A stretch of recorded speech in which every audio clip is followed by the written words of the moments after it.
It's about 7 o'clock, so we're going to get started. Thank you all so much for coming out tonight. My name is Julia Shanahan. I'm the editor of the Rappahannock News. Before we get started, I want to thank the Washington Volunteer Fire Department for welcoming us into their space tonight, and also to Jeff Wolf in the back for doing our sound and for making this night happen.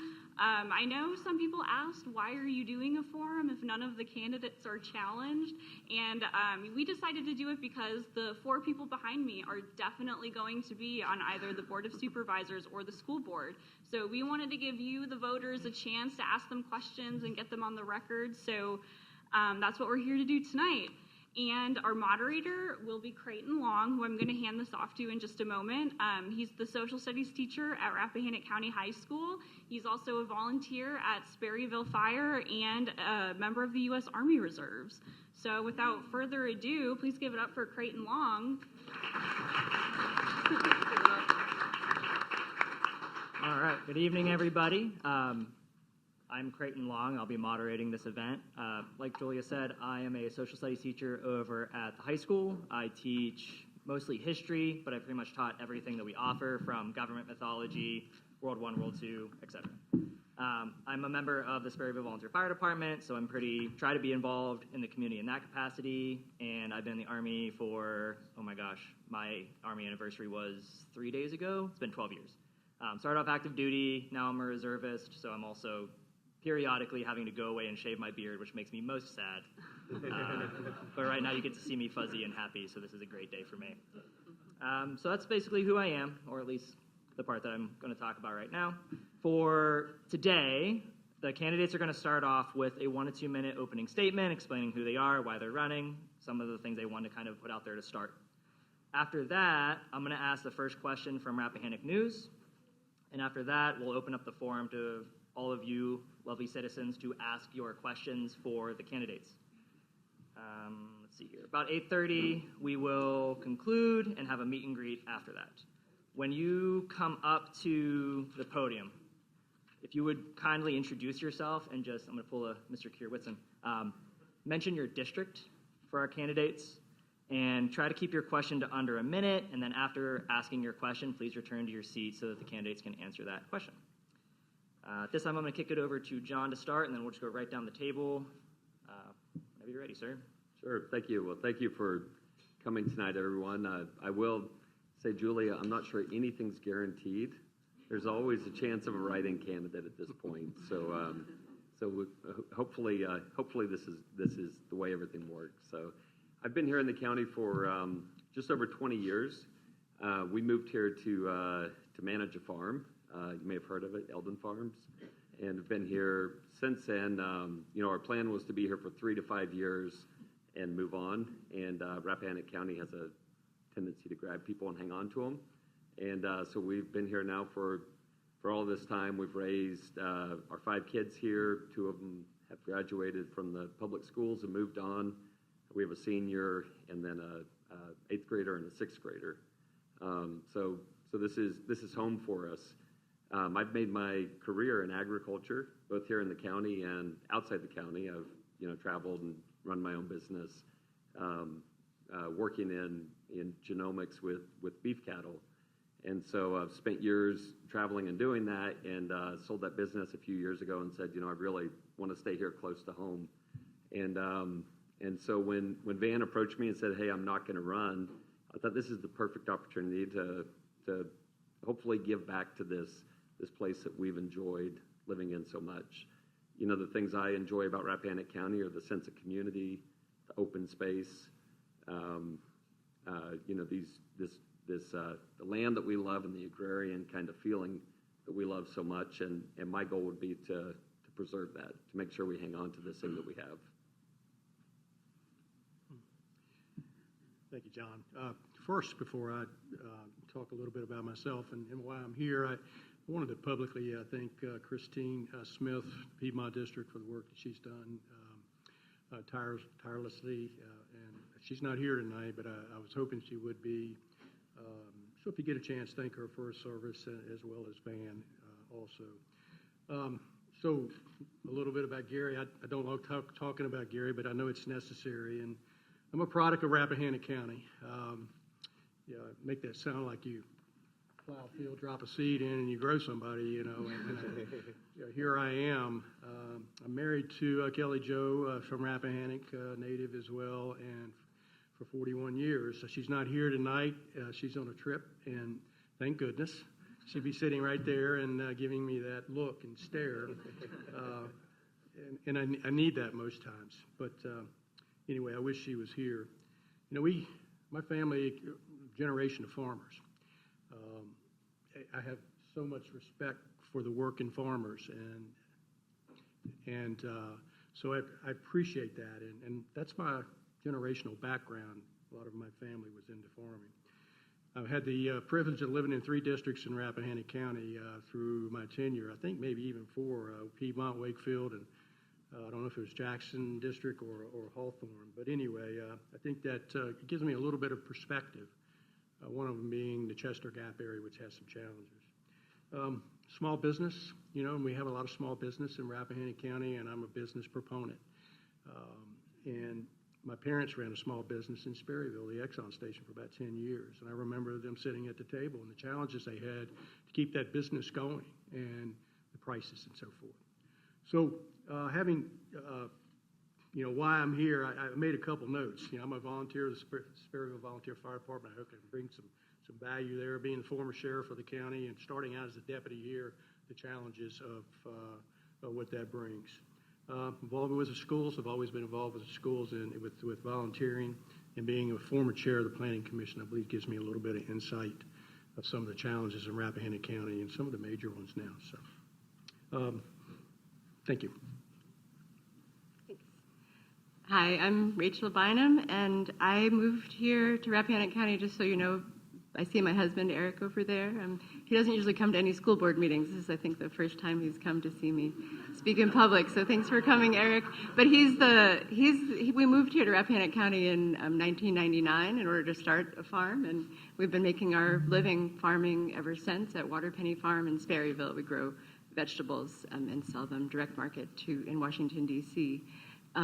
We have 2 boys one is a senior at Rappahannock County High School, and one is starting his junior year in college in Minnesota at our alma mater, Carleton College. I have served on the school board since 2018, just when Shannon Grimsley started off as superintendent. I didn't select her, but I was a freshman with her, as it were. And I also have I have a public school background. I grew up going to public school, and I was actually my student council representative on the school board as well. So that's a little bit about me. I've been on the school board for 8 years, and we've been working towards right now. We're working towards continuing increasing enrollment in the schools. The schools have declined, and we want to increase enrollment by creating the best school district around. We've been able to have the chance to benefit from a lot of grants that our superintendent has won for us, including one that's called the REACH grant, which is we're working with the Center for Inspired Teaching to really try to improve the outcomes for our students and the success of our schools. It's always a work in progress, and we are always, as a small business owner, I'm very mindful also of that the budget is lean, and I know that's a big part of it. I mean, we pay taxes as any do, and we do try to keep it you know under control, but not but still to serve the students as best we can. Thanks. Well, I'm humbled and honored to be here, but also a little nervous, as this is my very first time ever doing this sort of thing. So bear with me if I go off or do something wrong. If I get a ding, they said they're going to ding us if we go too long. Whoa. As John said, we've been here, I'm going to say almost 21 years, because it's almost split in the middle. And we came with one baby, an 11-month-old, and we now have 5 that we have raised here in Rappahannock County. And this has become home, and it's become our community. I've been super involved. I grew up in Northern Virginia, just over in Prince William County. My dad was military for 20 years, and I was also a public school student, except for the 3 years that I homeschooled. My mom homeschooled my family's members for different ones for, I bet, over 20 years, but I only handled 3 years of that before I had to go back. But I have been involved in the schools and involved in the community for PTO for the past 16 years since my youngest daughter started school. And I'd say that I probably know more than the average parent as far as how school runs, but I don't know more than I should or enough yet. And I'm really learning as we go. I'm heavily involved in also the soccer association, and I also volunteer at the Sperryville. I'm over at the rescue squad, not the fire department, so we got 2 different ones going here. But as we go forward, what I would really like to see is, I would love to see, and this has been my motto too at PTO, is parental engagement. I really feel that the minute you get a parent to walk in the school, that you have increased the odds of the kids doing better, the community doing better, and the family understanding what's going on. So I understand there's budget concerns, and me and John can fight about that at home. But I have also worked closely in the advocacy world. In we have a child that had cancer, and I've been able to go to Richmond and to the national level to do some work up there. And as I've done that, I've seen that you need strong people willing to stand up and talk about things, and that's kind of moved me along to here. So I am excited to hopefully make a difference and to learn. That's what I really am here to do.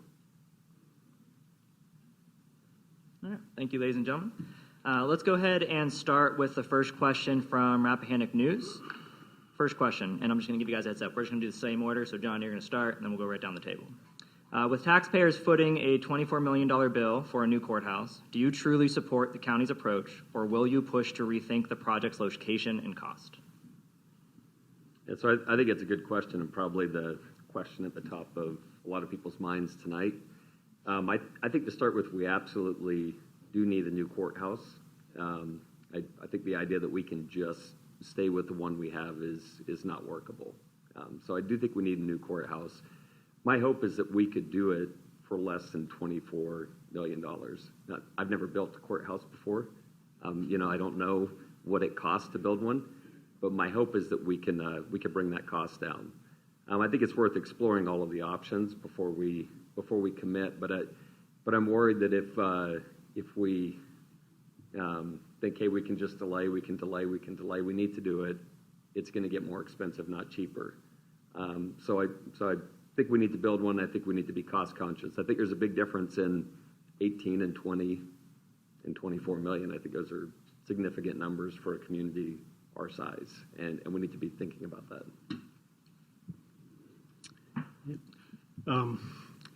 Courthouse is needed, and I agree with John. It's certainly a big price tag, and that draws a lot of discussion. And there's some thought of, well, we can move the building, and that's being looked into now. Is it a possibility to move the courthouse?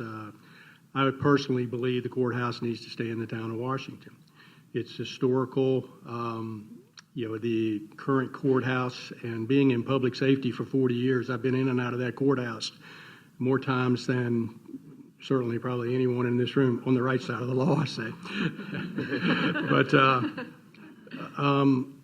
and I've seen and experienced some of the safety issues in that courthouse. It's not only just when court is sitting, it's also when we have other meetings, important meetings that draw a lot of attention from the community, and folks are passionate about where they stand on certain issues. And we're in a different time now. I've seen it where, 40 years ago to just recently being superintendent of the state police for 8 years, a lot of our concerns or responses was because of some of the nonsense going on across the country today.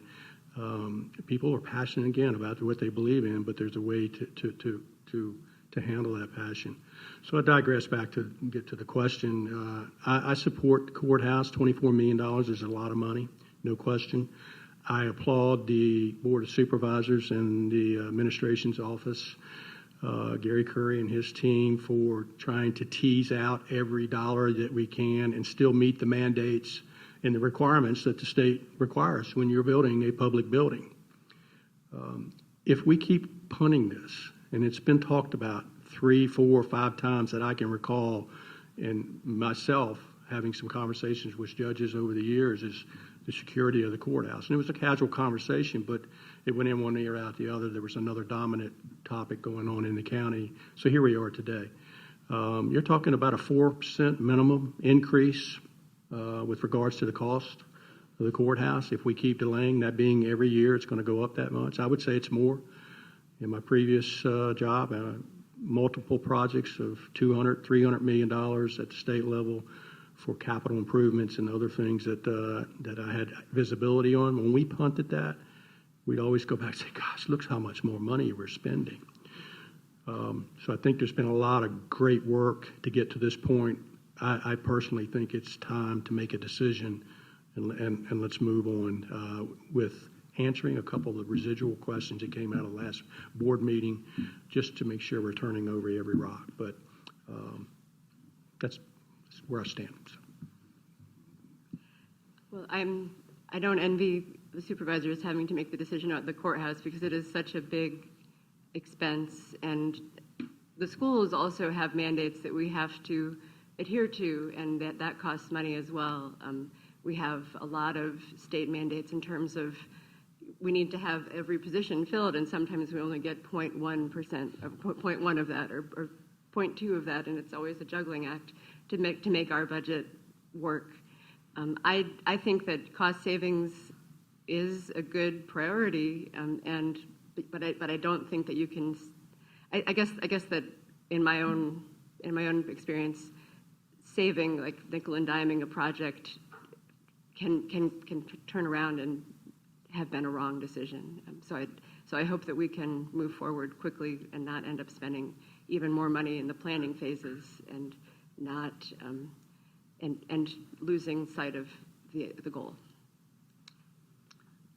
This is an interesting question to compare a courthouse to school, but I'm hoping if we do our jobs right at the school, that maybe we won't have as many people needed to use the courthouse in a way. But hopefully, I know schools have become much more than just a place of education, and we are looked at quite a bit for helping children get social emotional help and mental help, and we've got some great creative ways of looking at funding in our community, and I think our superintendent's done an amazing job. One thing that's helped me a lot as I'm getting forward is I've worked on some of these big grants and seen probably more than the average person how you dive into budgets. I tried to meet with Bonnie Jewell the other day just to say, can you explain this to me? I'm looking for a class to go into budgeting, so I'm not beginning to say that I understand that, but I am very curious and to look through each line item while also emphasizing that we've got to pay our teachers. Right now, I think we are maybe on par with the teaching throughout the state, but not for our area in our Northern Virginia. And by default, we lose a lot of teachers to different areas. I mean, they peel off. It's really easy to drive an extra, 30 minutes the last few years of your career, which are some of our best teachers, to be able to get your retirement pay that's going to go better. And but balancing that with the infrastructure that the county has, the infrastructure of dealing with old buildings, we're in the same boat, and we have a roof that leaks at our school. And we've got to do something about that if we're going to continue to have a school. We can't have water dripping on our teachers' heads.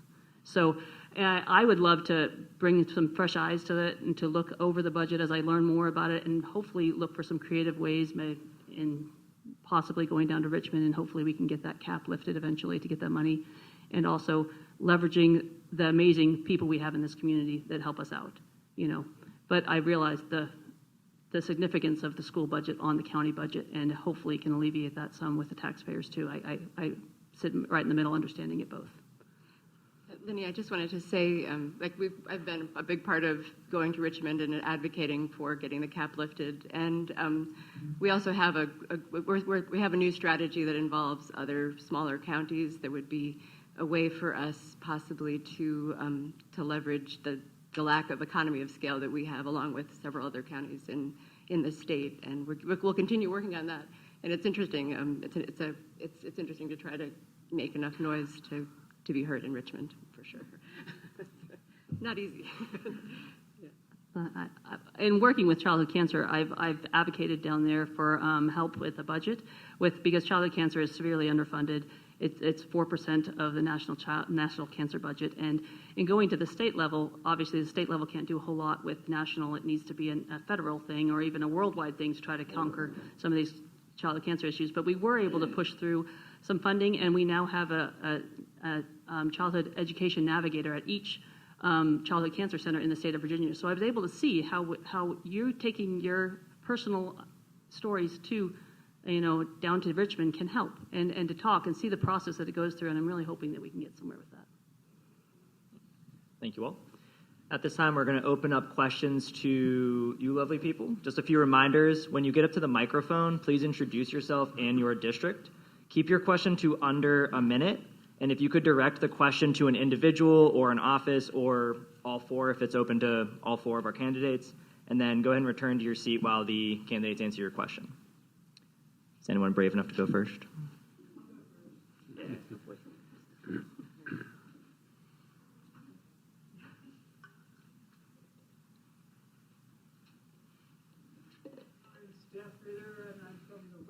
District. And first, I'd really like to thank you all for doing what you're doing. It is public service can be thankless. I know it has some rewards, but it is really, it's a lot of work and not a lot of benefit. I mean, hopefully the county will benefit, but it's tough individually. Anyway, so thank you, thank you. My question is this, what you've outlined basically are a lot of costs. We have a school that needs repair, we need to keep funding it, we've got the courthouse, we've got fire and rescue, we've got all the administration in the county, and we do not have the tax structure, I don't think, to support all that. And I'm wondering how you are thinking of the future in terms of how are we going to bring more revenue into this county? And I guess that question should be addressed to both John and Gary. I mean, I have lots of ideas, but I'm sure they won't fly. And I'm curious about yours. So it's just such a big issue because at the same time you want to maintain, the agricultural base, the view shed, all the things that we love about Rappahannock, and it's a tough balance. Anyway, thank you. Well, I'll take a stab, and then Gary can correct me afterwards if you want to do that. There's a saying that my dad had that you can't starve a prophet into a cow. If you think you'll make money by not feeding her over the winter, it doesn't work. And I think that's what we're dealing with. We have aging infrastructure. We have, money that needs to be spent. But I think it's a really fair question. We have to raise money, and the only, the predominant source of that revenue is real estate taxes, and that's just the reality we live with. I don't think we're going to develop a big business base overnight, but I think there probably are some things around the edges that we could be creative with. There was a lot of debate on the meals and lodging taxes, and I think there's a lot of strong feelings on meals and lodging. I think there's probably an opportunity to split the two of them and maybe tax lodging. Most of us that are here in the county, we may eat here. We don't, lodge here other than in our homes. I think that's a way to tax, people that are coming from out of the county. So I think there are probably some creative things to do kind of on the margins, but the reality is those costs are going to come back to real estate taxes. Land use taxation is probably going to be a big consideration in the future. I think we need land use taxation. Occasionally I hear people say we have to get rid of that. I think getting rid of it would change the nature of the county, immediately. I don't think that's an option.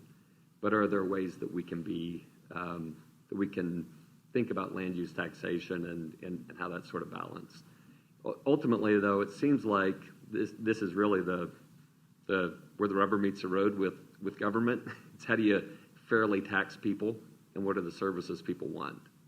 And so this is the work that I guess we get to do going forward. No, what John said.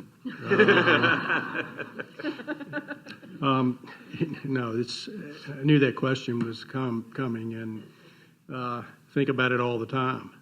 We all are taxpayers, and we don't want to pay, but we have to. But the reality is, to maintain the services we have here and to meet the needs, the required needs and expectation and mandates, quite frankly, with the courthouse. We've got to have a courthouse. We just can't keep pushing that aside. I don't know,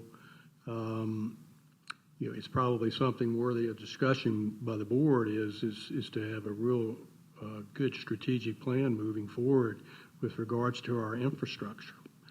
And something that's, I'm not talking about a document that thick. I'm talking about something that's attainable, realistic, flexible, because there are going to be things that'll come up.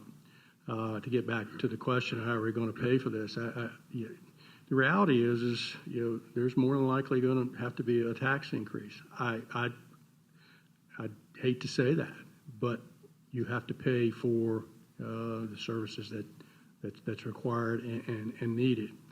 I would say, like Sperryville, for instance, in Piedmont District, they've done a great job out there with the businesses, and it ebb and flows. But it seems like if you look at it, it's something's happening out there. It's a good feeling out there, and the businesses are working really hard. And I'm a pro-business guy, but I really understand that the meals and lodging taxes is a source of revenue, and remembering my mom and dad sitting down and talking about where we're going to get. If taxes go up, how are we going to handle that? And it was sitting down and just reevaluating how they did their business, and was there an opportunity to offset some of those increases. I think that's what it's going to take. We keep promoting the businesses. Hopefully more come. That's more revenue. I know there's been some efforts and some brainstorming about other avenues of revenue. I think that's a discussion the board has to continue to have, so we can offset some of these costs. The reality is, the land use is that's a topic that comes up all the time. And do we need it? I think we do need it. Or you're going to see Rappahannock, as we all, if you've moved here, you came here probably for a reason, and that reason being, we love how Rappahannock is open space in the community and the closeness to family, all the things that Rappahannock offers. If you're a native from here, I will tell you it was probably the least important thing on my mind growing up, because I lived here is all I knew. But the older I got and realized that it needs to be protected. But land use is a way to do that. And there's been opportunity and discussion about, do you revisit and change the acreage on that?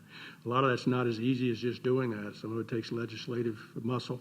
And to your point, Lynnie, about downtown Richmond, having spent 11 years down there with legislators both sides of the House, it takes pressure going down and sitting and having the tough discussions and leveraging those relationships. It's just cost of replacing ancient infrastructure. As we were thinking about creative ways to gain more money in the budget, one thing that was brought up that I don't really understand, I'd love to understand, is how is it that like breweries don't have the meals and lodging tax? How can we? I feel like or wineries. I feel like a lot of people from out of the county come and spend money, and they spend. And most of our money is made at farmers markets with credit card readers on a cell phone. People don't pay very, very much attention to how much money they're spending when they're spending on a credit card when they're. So I would like to understand how we might be able to, and maybe somebody in this room knows, how we might be able to capitalize on some of the visitors who come for those kinds of amenities. I also think that looking at land use is a really good idea to figure out where, if there's some flexibility or more categories we can have for land use taxation. As I listen to these guys talk, one thing that just kept going through my brain is Rachel kind of alluded to the fact that we have lost a lot of our young families from this county, and that's a tax base, whether or not we want to think about it that way. The more people that you lose out of here, you lose the tax base of maybe don't pay a ton, but can pay some, and I would really love to see the conversation brought into some sort of sustainable growth of some sort that will let families be here to bolster our schools. We get every kid that sits in our school, we bring money in from. And right now, as many of you know, we've opened it up to out-of-county kids, but every kid that comes in, we have a certain set cost of running the schools, and we have to pay that. And every kid that comes in brings us more money and helps us spread that cost across. And from what I can remember, and my numbers might be a little off here, but I think we've lost over 300 students in the past 10 years. And that's hard. It's hard to have classroom sizes, and if we could get, I don't want to open this can of worms, but some sort of housing that families could live in, that they can stay here, whether it's in villages so we can preserve our space and our way of life out here. It would just be great to have some more families that can afford to live here and those that want to stay, because people are fighting to get into our schools and into our county.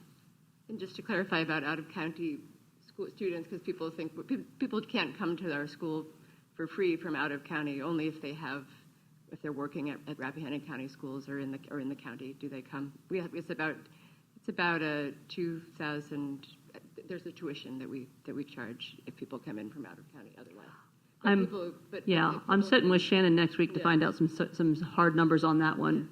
But I do think that it brings in money from the state. Yeah, and we could also look at that. If our schools are a magnet school, maybe it would bring in a little bit of money to help out. I don't think it's a significant cost with the 75 kids that we have coming from out of county, and half of those probably being teachers' kids.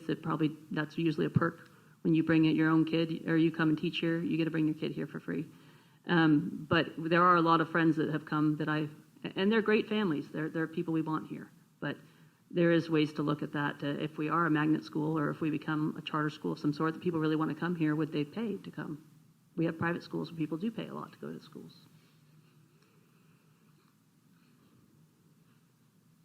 Next question.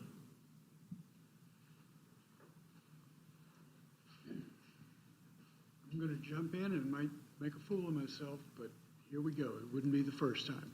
I'm Burnett Trueworthy. I live in Stonewall-Hawthorne. John, you'll be my supervisor. Can you tell me and the audience about your educational background and any experience you've had handling fiduciary accounts? And then I'd like to follow up. Sure, yeah. So I'm happy to talk about my educational experience. So I have a bachelor's degree from Brigham Young University in biotechnology, master's in animal breeding and genetics from Cornell University, and an MBA from Duke University. So I've started my own business and ran it successfully for a decade and sold it. So pretty familiar with finances. Good. I was hoping to hear something like that. Now, there are two issues that I see that this county is just running into over and over again. Broadband, which we haven't touched on yet, but we may not get to it as long as the courthouse is on the table.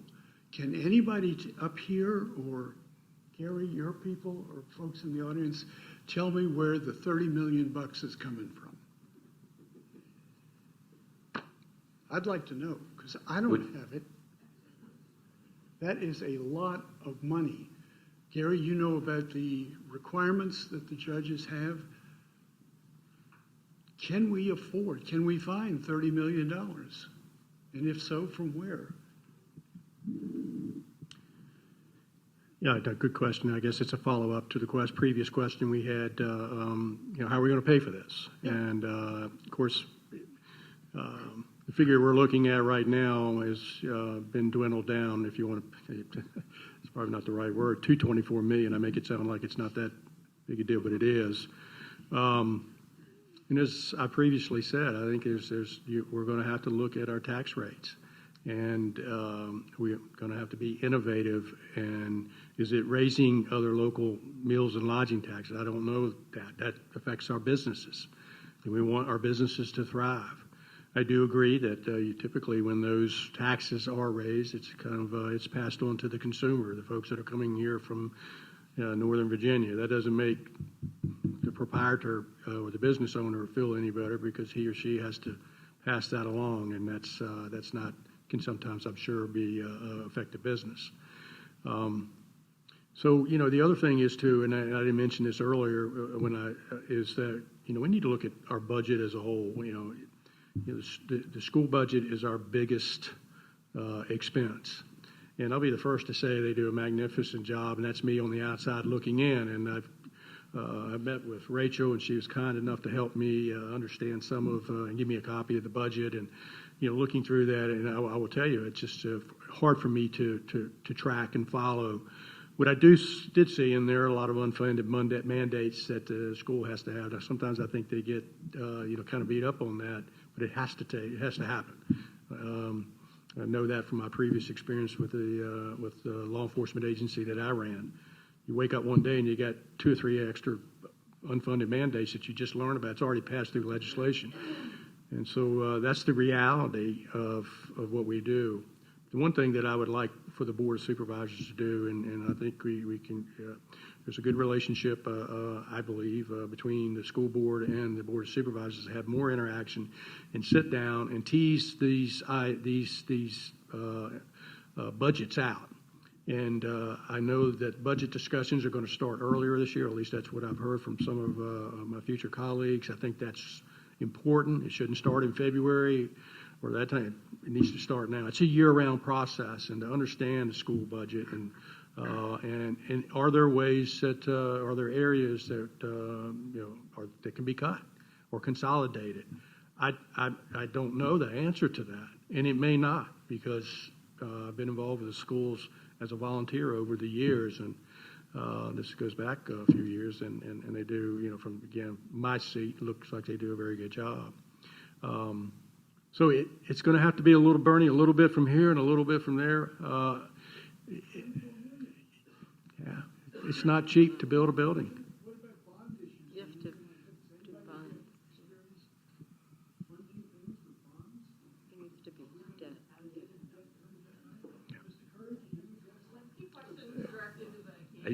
I do think we should point out, though, that at our last reassessment, what was that, 3 years ago, whatever that was, we actually lowered taxes. And if you think about that, we've had 8 years essentially with no tax increases. I think we should really thank the previous boards, or current boards, I should say, for taking care of those accounts along with the administrative team. I mean, it's really amazing when you've had inflation in that period, when we've had taxes flat or decreasing. We've had 20, 25, 30% inflation. It's really amazing what we've done. And so I think that, to say, okay, we're going to have an incremental tax increase relative to the cost of everything else we have, it's really pretty reasonable, I think, when we look at that. And we can go through the numbers. I don't have them printed out right now. I believe a lot of those answers are on the website. If you go to the county website with the courthouse questions, I think there are a lot of details there talking about how that can be funded. So, and to your question too about how we're preparing for budget season for the schools, because we'll have that. Just at the last school board meeting, the school board approved having a salary study through Virginia Association for Schools Superintendents done. So we're putting up $9,000 for that, and that will give us a really detailed view, because I know that we have been scrutinized for salaries are the biggest part of our budget, and for salaries of the people in administrative positions. So that will give us a guideline, and it's possible that they'll say, oh, we can't save $24 million, but we can save something here, something there. Or we might be right on par, and that would be really good to know as we go into this. But we need to, the last study was an even more comprehensive study that was twice as much for the full staff of everybody at the school, and that would be another, $10-something thousand. If we wanted to do a more comprehensive study, we could do that maybe next year. But we've already set in motion to have a salary study for our administrative staff, which is a big chunk of our expenditures as a school. I think it is great to hear Gary say, and I think I've heard everybody talk about it at the school too, that they would like to interact more with the Board of Supervisors, so it's not a surprises, so we're not having this fight between us two, to see if we can identify something. I don't know a lot about budgets. I've been trying to understand more each time I go through it. I heard something when we were talking a few weeks ago about, consolidating debt or bringing it together if we need to do that with the schools. So, and making plans in advance and making sure we're communicating well to know what are your big things coming up. Like you have a roof that's coming up. We might have a water system that needs some help or something. Those sort of things that are the big infrastructure, and looking for creative ways of funding that. I know Shannon looks for grants, and I think she's got a grant to hopefully help us through an emergency management grant to maybe help with the roof. So we're really looking for ways that would be creative. $28 million or $24 million, $30 million, no, but it's something that will probably have to be spread out over quite a few years. But it's something I'm glad to have the conversation between all of us.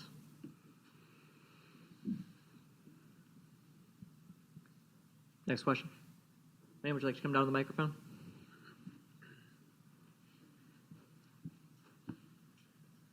Hi, Sheila Gressinger, Hampton District. My mom used to say planting the seed will sometimes help something flourish and grow. And when I've talked a lot of times at some of our Board of Supervisors meetings, directly addressing the courthouse. It's a scary thing to think about, but I've suggested people thinking of perhaps some other ways that they could find some funds for this courthouse. We do have significant resources in our county, and a couple of things I said was, why don't we have a memorial for the courthouse, for one of the courtrooms? It could be the so-and-so's, a famous respected judge here in the county, and find funds people who might want to sponsor to have that particular courtroom as a memorial. That would be a way to raise some funds. The other way would be the entryway. You could have, I think the courthouse has like a couple of different entries in the new design. You could have the main entry be the so-and-so's memorial entryway kind of thing. So that's a way that we could be, I know we might be having to adjust taxes, but this might be something that would alleviate some of the burden that we're facing, because the courthouse, the safety factor is critical. We don't want to lose our judges, decide not to have the courthouse here. I think that would be detrimental to our county. Thanks.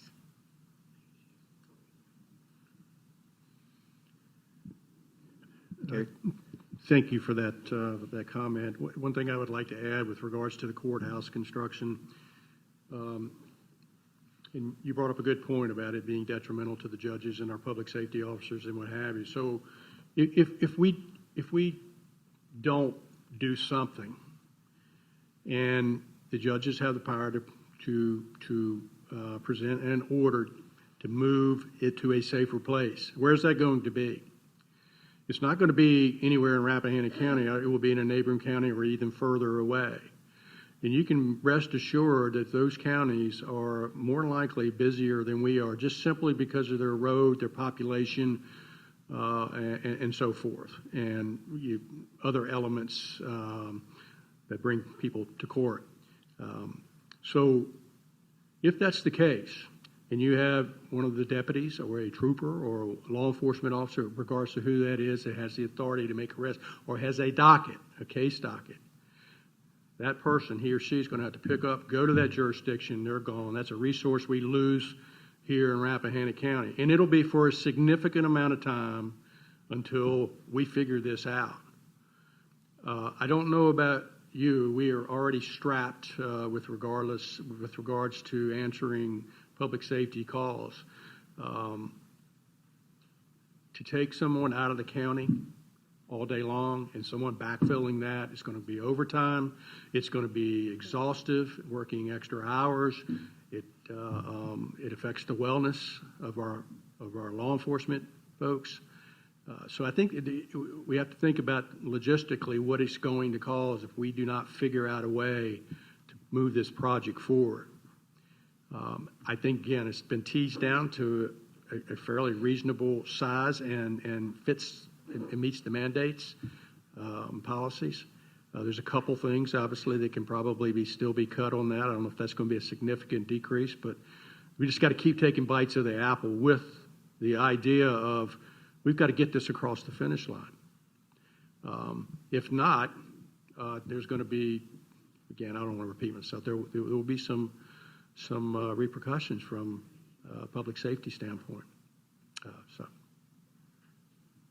Next question.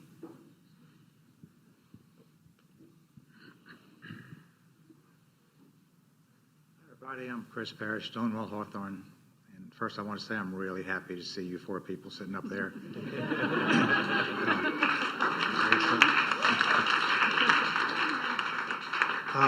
And I have a question for the school board candidates, but first of all, I would like to make just, if I may, just a couple of comments quickly. Yes, we need a new courthouse. Yes, it's going to cost us whatever it's going to cost us. Our tax base here in this county is similar to our neighbors, except that Fauquier County has a 50% higher tax rate than we do. And despite the fact that we're paying close to 80% of our school budget, whereas some of our neighbors are only paying, 35%, our tax rate is still the same. And so I, by the way, talked to a supervisor in Culpeper. They're paying $110 million for their courthouse. And he said, no big deal, because as soon as the data center comes, they're going to pay for it. And so, yeah, when we talk about having outside income into the county, we got to be careful that it's not going to disrupt our quality of life here. And it seems to me like it's sensible that we pay for our quality of life through our tax rate. I don't know if I mentioned we're the only county in the whole state that does not have any debt. Yeah. And that's pretty amazing. So, we can afford to borrow money because every other county does that. And so my question for the school board candidates. So yeah, you mentioned, Lynnie, that we're way down in our school population. The environment in the Rappahannock County School is really pleasant compared to our neighbors.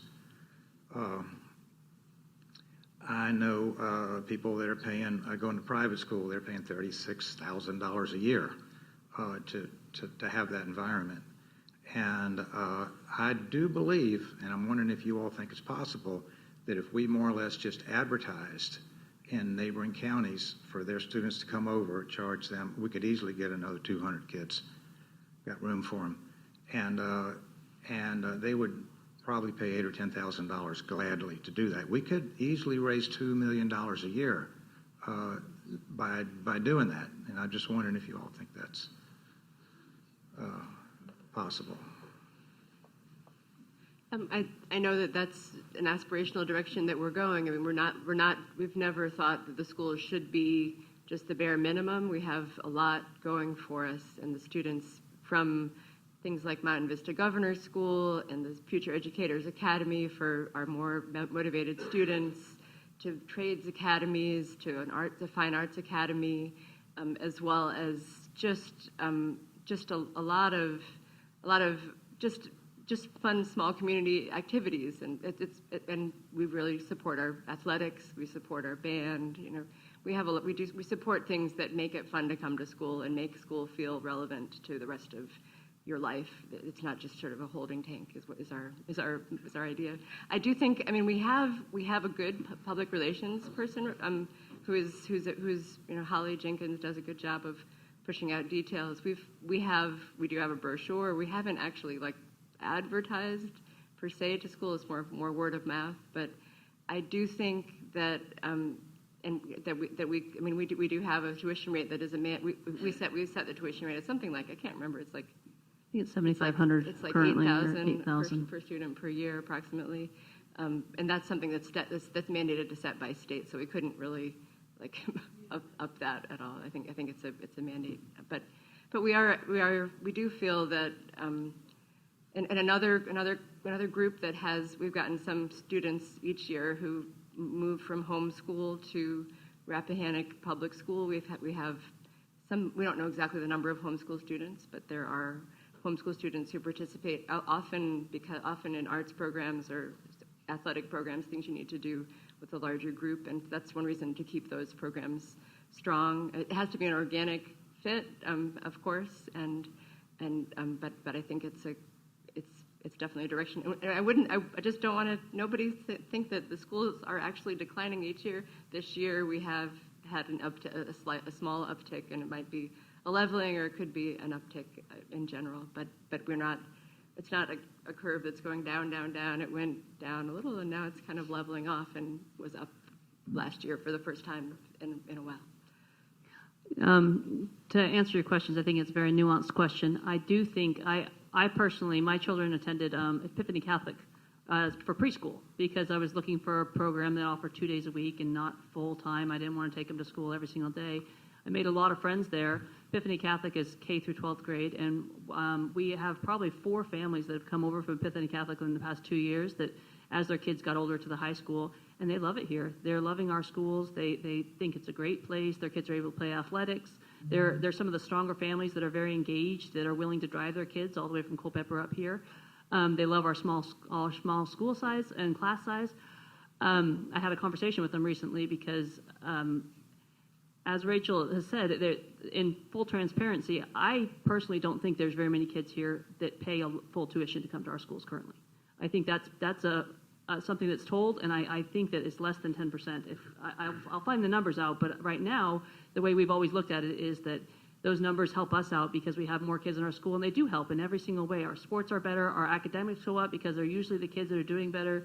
We don't take kids that have big emotional or behavioral problems, and just that we can be picky, and whereas other counties can't be. So we're able to. I would be very sad to see those kids leave. I would like to, bring in more and to attract more. Could we become a private school? I don't know. When I talk to those families, they say if you charge us tuition, we go to Highland. Now Highland, I think, is 15 to 20 to 25 a year. I'm not positive. It's a lot, and so if we charge 10, they might be. But I think we would also then where you're paying for a service, all of a sudden you think you can demand a whole lot more, and so. We might have a lot of pushback on it, but I think we're doing the best we can, and I think we can continue to. We need to offer as much as we could in terms of these kids that are higher academics. We've got it right now. A lot of our higher academic kids are spending a lot of time doing online classes in the library because we don't have the numbers. But if we could get our numbers up high enough, we could probably have a class of 15 kids that want to take a higher level class, an AP class, or a dual enrollment class we can teach here in this school. I really feel community engagement and family engagement, along with I hope we can bring our numbers up higher. I know they have been declining slowly, and we're trying to level them off. But I think it's a great way to explore it. It would take some creative marketing, but we can use it as a teaching opportunity and start a marketing class. And there are programs like right now. Mountain Vista Governor's School is we're enrolling fewer students than we have room for. We have spaces for more than we have. So like if someone next year wants to come to Rappahannock and is qualified for that high academic, like they could do it. They could do it next year. Yeah. Which is very competitive in the surrounding counties, and here it is competitive. We have great kids that are going to Mountain Vista Governor's School that they belong there, but it's not as competitive to get into because we have those slots.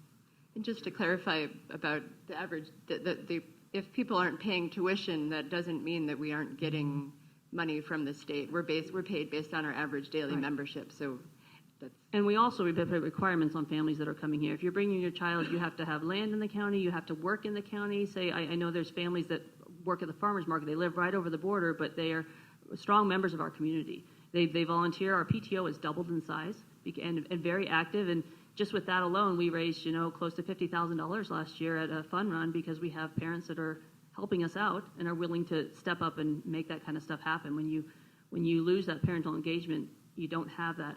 So I really feel that those families are an ultimate benefit to us, and I would love to see more. I really feel, to some degree, and speaking of the homeschool population, I'm pretty knowledgeable with most of the probably 50% of the homeschoolers. I feel like I know them pretty well here in the county.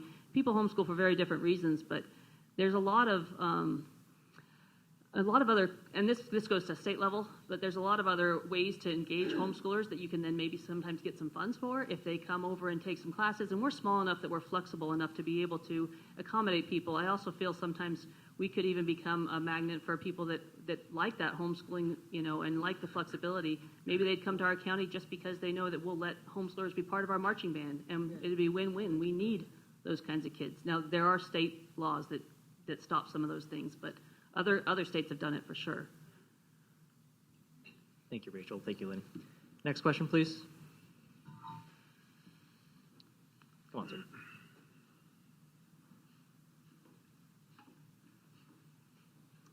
Hi, I'm Mark Anderson from the Piedmont District.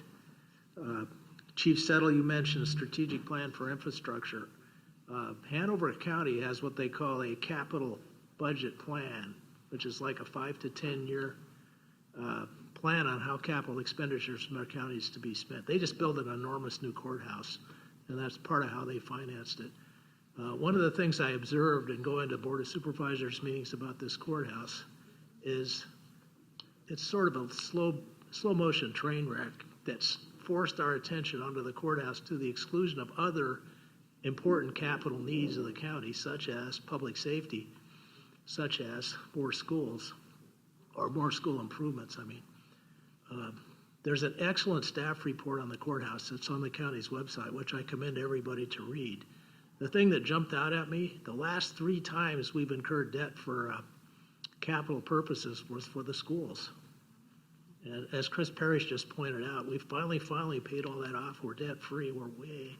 Now we're about to take on this enormous obligation, at least for the courthouse, if not for other public safety things. So we need to be aware of how we do that. And I'll just conclude by saying I'm glad all 4 of you are running for your jobs. I believe you're all fully qualified. It's very fortuitous that you're unopposed. And best of luck. Thank you. Next question.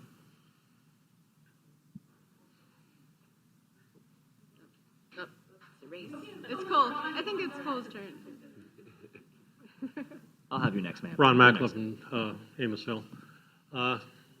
7,400 is basically what our residential population is. And that's a pretty small number. And our budget continues to get larger and larger. And it's the same number of people that are having to pay that ever-expanding budget. And all we're talking about right now is the courthouse. We're not talking about fire and rescue. Our fire and rescue, like everybody else in the country that has volunteer fire and rescue, is in trouble. And everybody is having, unfortunately, to transition into paid personnel. And we're no different, and it's not cheap. So we've got to factor that in also. And putting these numbers together, what I see is we need more people. And that comes with affordable housing.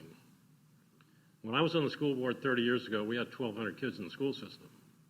And at that time, there were more families here from Gary's, the people that had been born and raised here or whatever.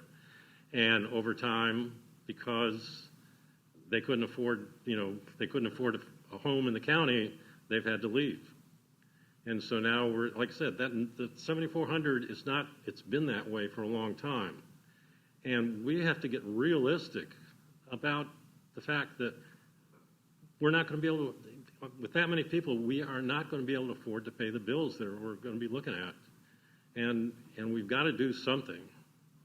But I think housing and the state, there are new laws going in at the state that are looking and requiring localities to take certain steps for affordable housing.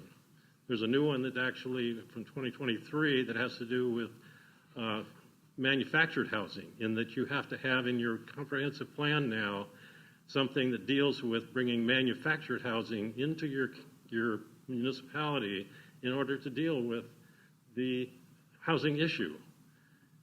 And that's, you're not going to put that kind of housing on 25-acre lots. So we have got to take a serious look at our zoning and figure out somehow we need to maintain the scenic, the view sheds and everything, but at the same time, we're going to have to come up with some area someplace where housing can be built, where young people can move into the county. That will put kids in our school. It'll also make people available to help on our volunteer rescue and fire. And we're not doing that, and we've got to start looking at that. And I would ask the two supervisors particularly, do you have any insight or thoughts on that? Thank you. Sure, you mind if I take a stab first? I think it's a good point. Thanks for the question. It's pretty amazing that we have 7,400 residents. We have, what we just talked about, no debt. We have, relatively low taxes that have been that way for quite a while. I mean, this is working up to this point, and it's pretty amazing that it works. I think you look at our surrounding counties, and I think they've said development is the answer. Somebody mentioned, the data center will pay for it. Don't worry, and we haven't gone down that road, and we're unique in that way. But the amazing thing is that it's worked. Now there are challenges, there are very real challenges. I think EMS is one that we haven't talked about until right now, and that's a big challenge. How do we, we have 5 kids. 2 of them are saying, "Hey, I'd really love to live in Rappahannock County when I graduate from college," and there's not a great chance that they're going to be able to do that. So how do we think about those things? I think there are real challenges ahead of us, but we need to back up and say we've been, and this is thanks to a lot of work from a lot of you here in this room, but we've been successful at this. And I think we should acknowledge that while we acknowledge the challenges that are coming. Yeah, thank you for the question, Ron. All valid points. And we've had 7,400 people here for, it seems like that number had ebbed and flows just a little bit for years and years and years. So we've been operating with that number. John, it has worked, but times are changing a little bit now, and it's very strenuous. There's challenges ahead of us. You talk about affordable housing. I hear that a lot as I've gone around the county, and I've sat. I think my back deck is my office. Rachel, you've been there, and I put them in a beautiful view, and it kind of drives home why we live here in Rappahannock County. I know I sit there a lot. But anyway, what is affordable housing? Mr. Ackery, I know you have your project here in Little Washington has produced some affordable housing, and again, what does that mean? The comprehensive plan takes that in consideration with regards to around the villages of considering growth, where it protects our open spaces. And I think that concept, although I don't know that it's been used a whole lot or, we've gotten growth from that, I think a little bit, but it is there for exploration and possibilities. We can open it up, but Rappahannock will not be what it is today. I can assure you that. Having traveled across the state and on different missions, if you will, and having the opportunity to see places that maybe rurally look like Rappahannock, but there are spots in those particular counties where we need to open it up, and it's starting to deteriorate and get into the open spaces. I think we need to be very cognizant of that. Fire and rescue, you're spot on. I will tell you that the fire and rescue companies here in Rappahannock County, all the volunteers and the addition of ALS 1400. I've seen them. I'm a volunteer. I'm pretty active now since I've been back home.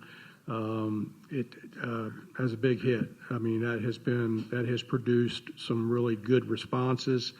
There's a solution to some of it, but they're being paid. You're right. But it's a mixture of volunteers. You start paying everybody, then the volunteers are going to say, "Why should I volunteer?" They're going to pay for it. We've got to keep encouraging folks to volunteer, and it's a challenge. Some companies do a better job than others. But what I think as a board and from a governance standpoint, that we need to start looking at our companies and see where we're, maybe duplicative in services, where we could complement each other. I know that the companies, it's having grown up here, there is a culture in every one of the fire departments, and it's a good culture. I mean, in some ways, I mean, their heart's in the right place, and they want to be there for you. They want to answer those calls. They want to, put their lives on the line going into your house if it's burning. I mean, it's just, I never questioned the dedication of that. One thing about sitting on the board, we've got to look at the business side of it too. And are there opportunities that we can suggest and or sit and listen, because these are very smart, intelligent people, and start to tease out some things that we can do to reduce costs. I think we're around $2.5 million that we support the fire and rescue with. And quite frankly, rarely do we hear any gripes about that at all, because we know the importance of it. But it doesn't mean that it just exists. I think there was a study done some years ago and about, what the future of the fire and rescue looks like. Is it paid or not, or is it a mixture? Right now I think it's a little of both, obviously, and realistically it is, but it seems to be working okay. We need to tear down those cultural boundaries a little bit and see how we can complement each other even more. And this is from someone that's been in the fire department since 17. I was in and out a lot, obviously, in my job, not being around as much as I am now, but certainly very engaged in the community aspect of fundraisers and things of that sort. If you can give me a definition of affordable housing, Ron, I would love to hear that, because I've heard about 4 different versions of that. So, and I think I know in your heart what you're talking about. I get that, but it means something different to a lot of people. So. Now, when I say next question, the only person I want to move is a young lady that's made 2 aborted attempts down this aisle. Cool. Next question. Really cool. Well, it's actually kind of a repeat. My name is Cole Johnson, and I'm in the Piedmont district, believe it or not. I am. We're the line. Holland Road's the line. So, anyway. You look over the other side and get some secrets. Yeah, exactly. Henry B's across the street, and he's in the Stonewall-Hawthorne. So anyway, I digress. I was asking about the development too, about bringing families, about our kids being able to stay, that kind of thing. But how do we develop how would you do that and develop the infrastructure to maintain it? Because we talk about developing the villages, and they were talking about the Rush River, and there's a big pushback right now because of the infrastructure is not there. And I'm just, that was my question, but Ron kind of took it. So I walk the Sperryville Trail pretty often, and I noticed that just the other day they're starting to dig for the new sewer plant, the new plant, and the piece of land adjacent to that is under contract. So it seems like a natural place that to have some version of affordable housing. I just want to say that I would never have been able to move to Rappahannock County at age 23 without having a long-term lease on the land. We started off renting land, and then we have, when our kid, who's now 20, was 0, we signed a 40-year lease on our land with Miller Properties, and that's how we have job security, being able to stay here. We own the buildings, our house, and we own the barn and some farm infrastructure, and any other infrastructure we just put up knowing it's going to make us money for the farm. But it's a very unique arrangement, and we have a good relationship with our landlords, but it's something that has been replicated. And there are people who do have large land holdings that might be interested to have something active happening there instead of just mowing hay all the time. There could be movement in that area, I think, especially because we're in the greater DC area, and we make our money by driving an hour and a half down the road primarily to where there's lots of money. I think that Rappahannock is sort of artificially isolated, but and people think it's crazy that we drive all the way to the big city, but it's really worth doing. and it's really worth it. It's really way easier to fill a giant van of produce and bring it into DC. And the thing that I just want to bring it back to the schools is that I'm overeducated for a farmer. You're asking about education, but we need to have our students learn entrepreneurship, which is a lot about communication. It's reading novels, it's learning about math, it's learning about history, it's learning about the cultural significance and the sort of why you would do the career that you want to have. We have a really unique thing to tap into in Rappahannock County, which is this beautiful landscape and a real fabric of community. Part of walking into the Sperryville Trail is you see your neighbors all the time. You see people. I know all the people who live along Water Street because I see them there, and that's something that I think if we were to take that village model that we're talking about, we could have more people accessing this and have a really healthy, vibrant community. Something that I love about Sperryville too is it's so convenient to get to Rappahannock schools from there. Our kids can drive 5 minutes back and forth as many times a day as we want to, and I think Sperryville has a lot of potential to thrive as a community. One thing I think of when I hear this conversation is, and I don't want to open this can of worms either, but having accessible broadband or something high speed, because we know that's essential now for learning, but also for working. And we saw, I don't know, this is kind of just my observation, but we've seen a lot of families move in. I think we've seen a few families move into our county during COVID, looking to get away from, the big cities. And I think there's a trend in general for young families. They want to homestead. They want to come out here. They want to be here. And some of them are on the upper end of affluency. But at times, we see them come check out our schools, and then they go, we're going to go to Wakefield. And we're like, why do they do that? We got to get them over to us. So we're trying our hardest to realize that if we can get those families to come and stick around with us, try our public schools. Try it and see how it goes, and try to make them as strong as possible. Our elementary school, I think, most everybody loves. I mean, we have, and it's as they get older, sometimes they peel off. We aren't able to offer as much of the higher upper academics that we see some kids peel off, and trying to strengthen those and make sure that we have the strong academic side of things that the parents are looking for, and also just letting our those that live here also can stay. I read Facebook posts daily about people that want to stay here, want to be here, are commuting from Front Royal. And that's also a lot of the kids that are coming over is people who grew up here, can't afford to live here, know that what the schools are like, and want to bring their kids over from Front Royal or Culpeper right over the line, or even from over in Luray. So if we could just, figure out how to get more of our families to stick around. And I appreciate the comment, Cole. We actually have the property across and down the street, the little Mary's Little Shop. That if anybody drives through Woodville, they see the perpetual construction. When we opened that up and said, okay, what are we going to do with this? We kind of bought it because everybody that owned it lost money when they sold it for about 5 owners, and so we were the next suckers. There was a septic tank next to the shop, and then there was a straight pipe to the creek, and that was the system because that's what you did back then, and so so you're sitting there with the building down on the road. There is no fall anywhere, and so we paid quite a bit to pump everything back up on the hill and put in a septic system. Well, how much easier would that have been if there was a sewer system in Woodville? And so how can we really expect the little village of Woodville to start to build some affordable housing without having something like that? So I think it's a very good point. Not just internet, but something more simple like sewer, is pretty important when you get into those things.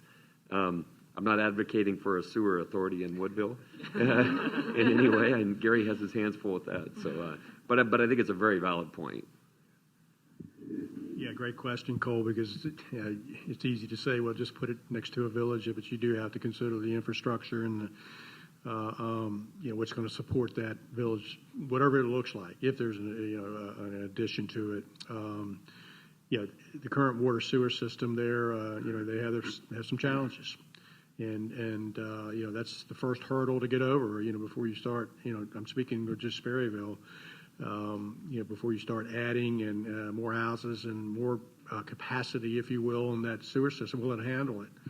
Right now it's the Water Sewer Authority. They've got, they do a great job, and they've got a couple of folks on there, one in particular that understands that. So that's a good start.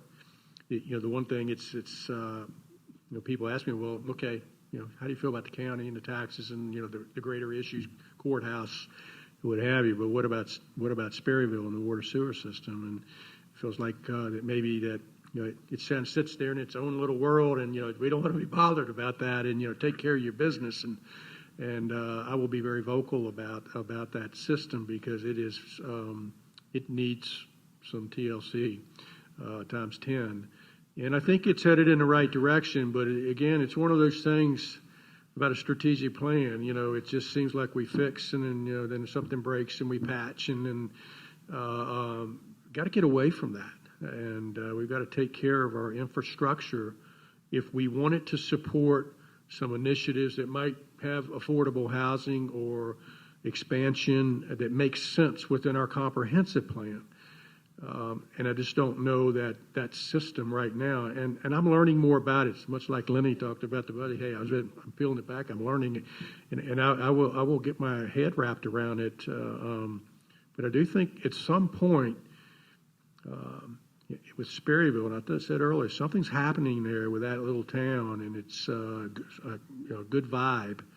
And it's kind of managed growth there going on there. And there's some roadblocks. And this will be one of the bigger ones, is the Water Sewer Authority. But do we have the right experts that can help us?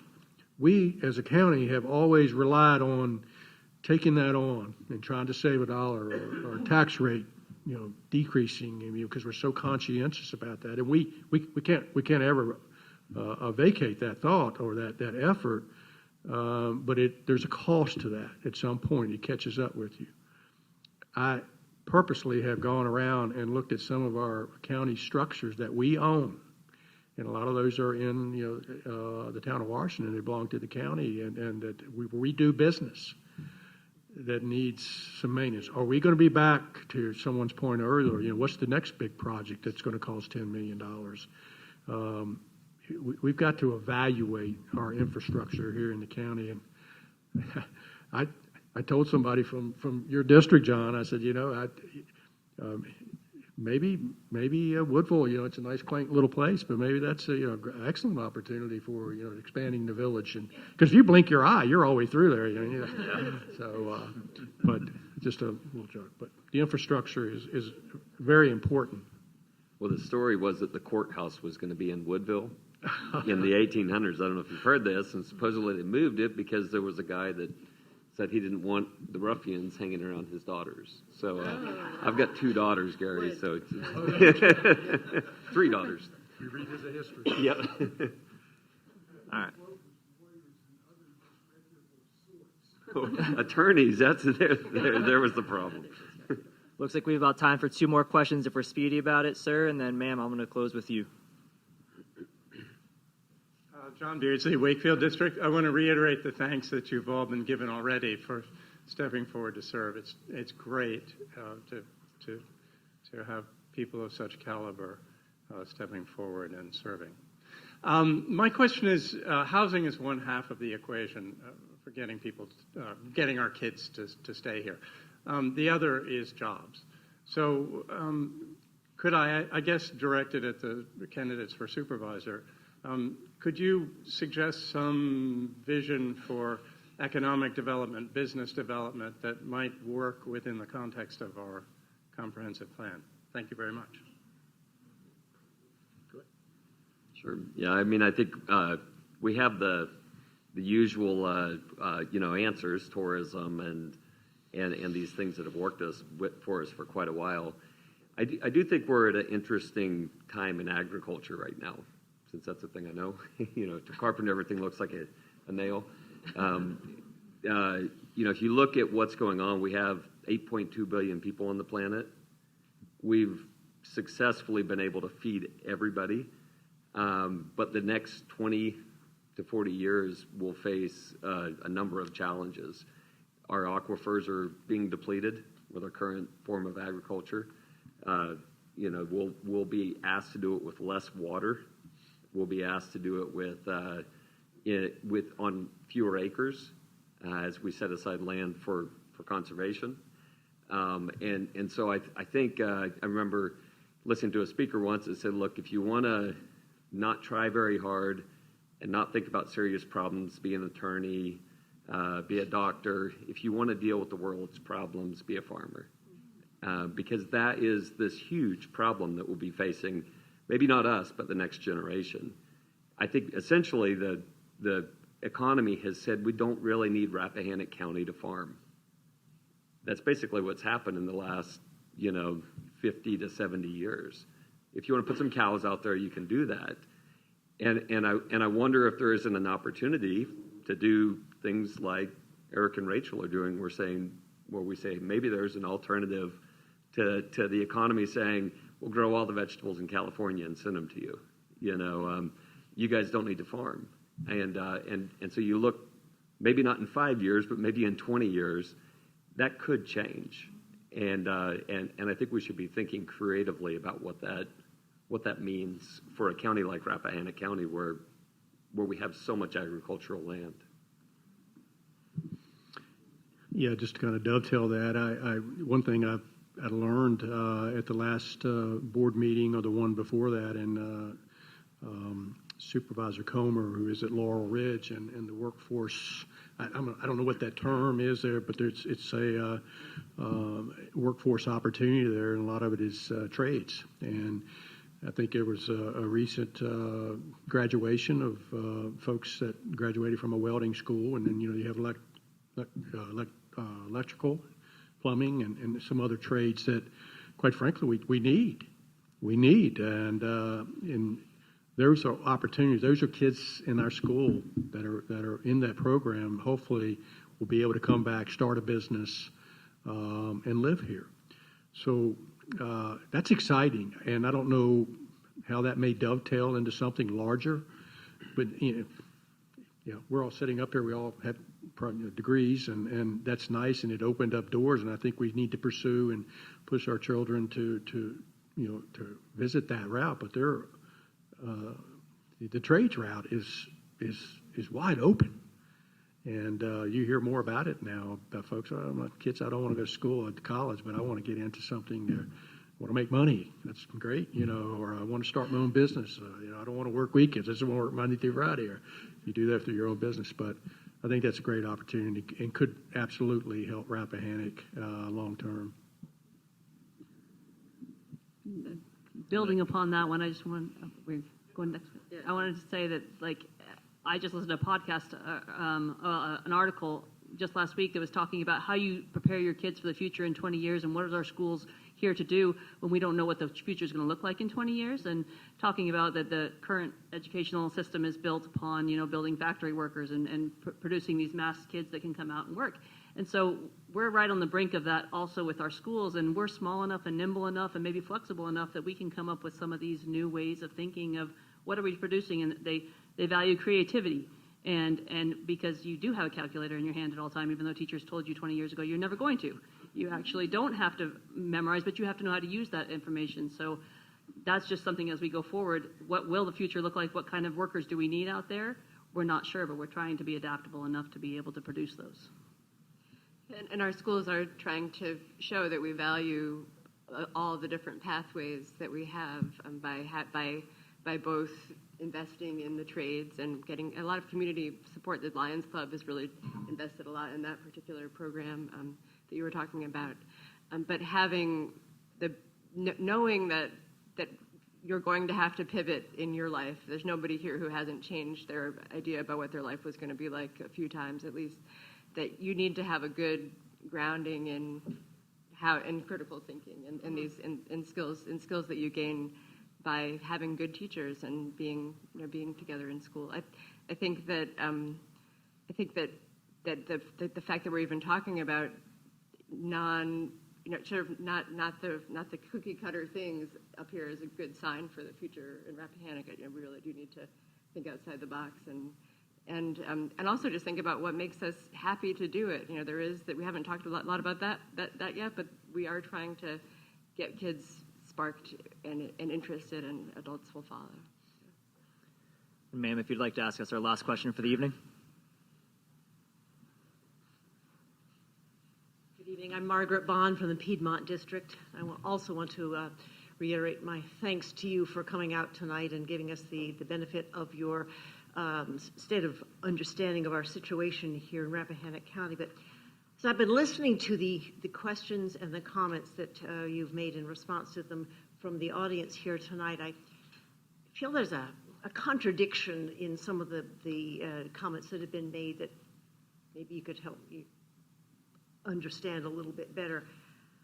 I know we've talked about here tonight affordable housing and what the need for that is, and how we need to take some steps that will allow younger families to come back to Rappahannock County or relocate here and be part of a growing school population, which is a great goal. And I think it really allows for a lot of a potential for our school population. But on the other hand, we turn around and we start talking about the courthouse and the fire rescue services and all the other as yet unfunded kinds of services that would be needed for an expanded population. And you have talked at length about the inevitable of raising property taxes. And we all kind of grumble about that. My gosh, what you went through in the last budget cycle with raising the property taxes a half cent per $100 of property valuation, that was huge controversy. At one of the most recent Board of Supervisors meetings, some of the subject about funding the courthouse came up, and one of the supervisors told a very, very poignant story. He said, if we talk about a $25 million courthouse project, the estimated rate of property tax rise might be somewhere between 4 and 7 cents, not a half cent, 4 and 7 cents per $100 of property valuation. And he said, I had a constituent come to me and say quietly, if you raise my property taxes like that, I can't afford to live here anymore. What am I going to do? And there are many people, probably not ones here tonight, who are sitting back and thinking to themselves, you raise my property taxes, and I'm not going to be able to afford to live here. They live that close to the margin. If I understand correctly, there's 40% of our school kids, approximately, qualify for funded lunch programs because 55%, even more so, because they come from lower income families. What do you say to those lower income families that you're going to raise their property taxes to the point they can't afford to live here, to build a courthouse? And then you talk about wanting to encourage more lower income families or young families to come to this county, to live here, to populate the schools. Seems to me there's a contradiction here. And so I'm struggling with understanding how you can raise property taxes for one purpose, but they drive out the very people you want to attract here on the other hand.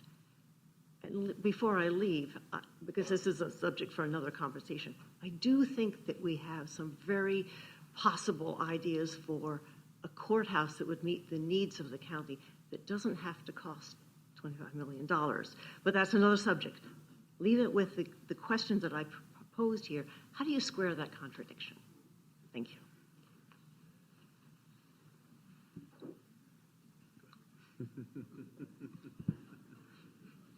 I don't know. I hope to figure it out soon. No, I mean, I think that what you're pointing out is exactly the hard work that a board has to do. And I think it's actually a very appropriate last question, I think, because I think it summarized, kind of wrapped up the evening. This is the big challenge ahead of us. I think we need to do it. Maybe we don't need to spend as much as we've talked about spending. If we can do it cheaper, let's do it cheaper, but I think we need to do it. But we've got to go back and do the hard work of figuring out how to pay for it. The last thing I would personally want to have happen is that we tax people out of the county that are in that 55% the school population. I would hope that we can do it without that happening. I think part of what I love about Rappahannock County is the cross section of society that's here, and I think if this becomes the retirement community for Washington D.C., I think we lose something about the character of the family. Not that I dislike people who retire from Washington D.C. I think that's fine, but we don't want to just make this into that retirement community. And so I think it's a very, very, very valid point. We just don't know the answer yet, and I think that's the hard work we have to do. Yeah, we don't know the answer to that, and that's probably not an acceptable response for your question, but it is going to require hard work. Yeah, the courthouse, that's obviously the big deal. $24 million. Still work to try to shave that down as much as we can, and I think that's possible. I don't know if it's going to be significant. Every dollar is significant, but probably not in the public size. So we do something else that does not meet standards. It's a Band-Aid approach, and we talked about that earlier. And so we to John's point, listen, I came from a very poor family. My father worked hard, and there's a lot of these stories out here. They had nothing. My father, with an 8th grade education, was the smartest man I ever knew. And he thrived and did well. Different time and space in Rappahannock, but nevertheless, some of this, as I hear you, some folks struggling in that lower, the 55% on. If we lose those folks, I think Rappahannock changes forever. I do believe, because those folks are hungry to be a part of the community. They're hungry to take the next step.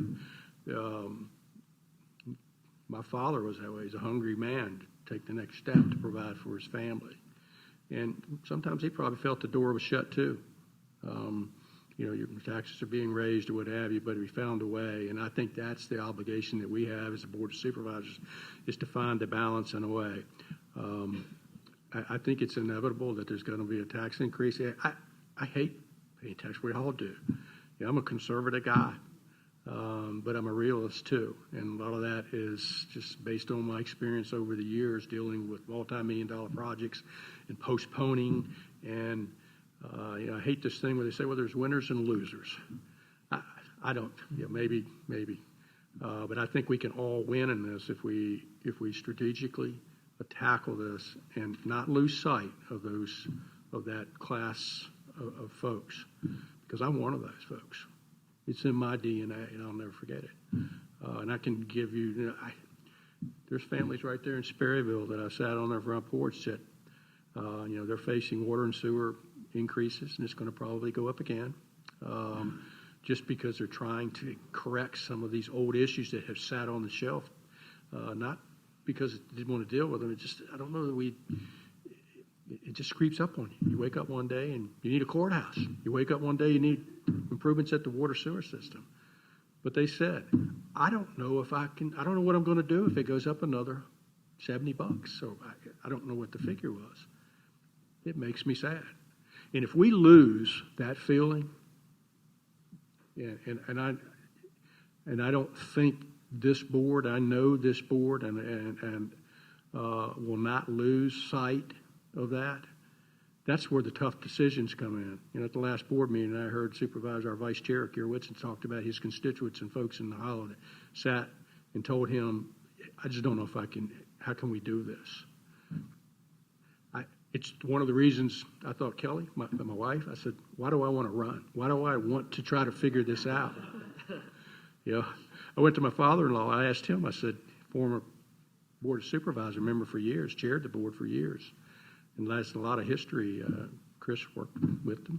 I said, this is what I'm thinking. I just don't know if I want to do it. He said, you have an obligation. I didn't want to hear that. So what do you mean I got an obligation? He said, but you got an obligation. You have benefited from all the good things from Rappahannock County, and you can't put your finger on the one that propelled a young man from a poor family to try to excel. And we got those people here still. So if we lose that and we don't grab that hand as we move along and try to balance it out, every decision we make, and I think John used this analogy the other day, there's going to be, everybody's going to be displeased, or everybody's going to, somebody's going to be pleased about the decision. But the reality is we got to make sure that we make decisions that are in the best interests and please all of our constituents to a certain level, at least where it's acceptable. So I probably didn't answer your question. I got probably a little more in storytelling, but I apologize. But I hear you. I guess that's the message. I hear you, and I don't know what that answer is, and I guess we'll find out in January. So. I wanted to just add in conversation, this comes up a lot, how are we going to not hurt the people who are our families a lot of our families at school? And meanwhile, we know that Rappahannock is a very wealthy county. There is a reason that we have a 0.8 LCI. It's because there's a lot of wealth in this community. I was talking with a friend who has a place somewhere in a small county, not that different from Rappahannock in Maine, where there is an endowment for people to pay taxes who are about twice the poverty level or some number, and the taxes and it's privately funded. There was somebody who visited that place and never wanted it to change, wanted it to have fabulous schools, wanted it to have a beautiful courthouse or whatever that equivalent is that was state of the art and not nickeled and dimed. And said, okay, I have a tremendous wealth. I have been able to accrue this, and what I'm going to do is ensure that the whole fabric of this community can stay by endowing the taxes. I believe we do have some tax relief provisions in Rappahannock County, but I think they're pretty modest at this point. That would be not a thing to find out how to do tomorrow, but it's a thing that another county has done. It was Gary Light who told me about this. But it's that. That is an interesting possibility because we don't want to lose our families, and we need people to work, to help us. We need people to work on the farms, to help us in all the ways to do fire and rescue. And it's something outside the box that could get us there. Otherwise, it's a data center or something that we don't want. And I would just close with, first, I hear this all over. I have a lot of friends. We go to church and that's where we shop in Culpeper mostly and stuff, and we have a ton of young families down there, and a lot of people are struggling. It seems like a national level thing. It's not just our Rappahannock County 55%. There's a lot going on, which is a bigger, broader thing. I've heard always bring those national politics local as much as you can to try to help out here.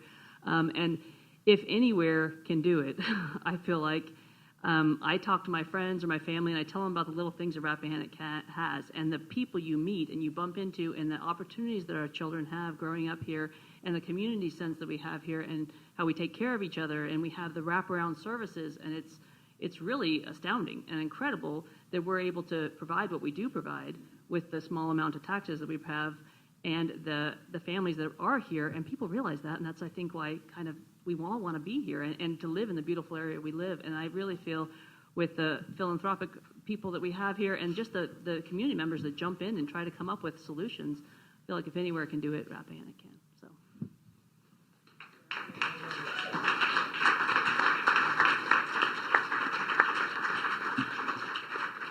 So as we wrap up, I just want to thank the candidates for being here today and fielding some excellent questions. Thank you to everyone out here for bringing the excellent questions and your attitudes tonight. Julie, I don't know if you have anything else you'd want to conclude on. Oh, there will be a short meet and greet after this if anybody wants to hang out with the candidates before you guys head out for the night, and drive safe, don't die. Thank you all. That wasn't as scary as I thought it was going to be.